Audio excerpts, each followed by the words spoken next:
Magandang hapon. Narito ang weather update sa araw ng Huwebes, August 17, 2023.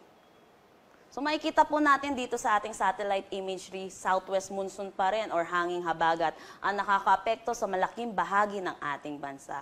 Asahan natin na magiging maulap ang panahon dito sa buong Mindanao, Visayas at Palawan. Samantala, mayroong low pressure area dito sa labas ng ating Philippine Area of Responsibility.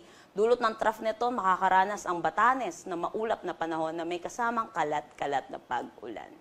Samantala, sa Metro Manila naman at nalalabing bahagi ng ating bansa, sahan natin na magiging maaliwalas ang panahon pero hindi mawawala ang mga tsansa ng localized thunderstorm sa hapon at sa gabi.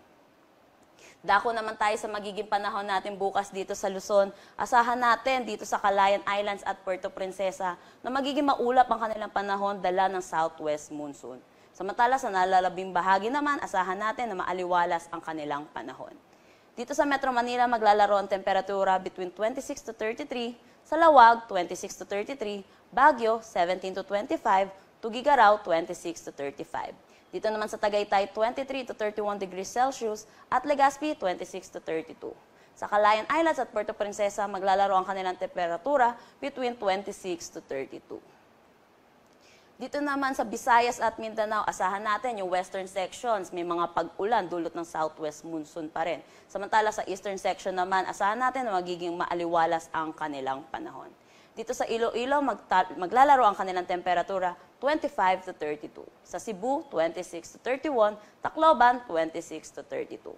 Dito sa Zamboanga, 25 to 32 degrees Celsius. Cagayan de Oro, 25 to 32. At Davao, 25 to 33.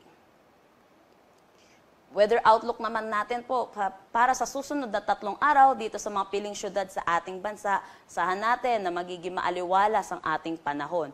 Pero hindi rin mawawala ang mga tsansa ng localized thunderstorm sa hapon at sa gabi.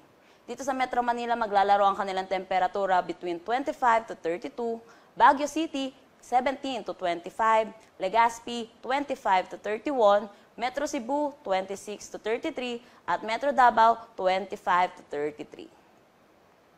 Ang sunset mamaya ay 6:18 p.m.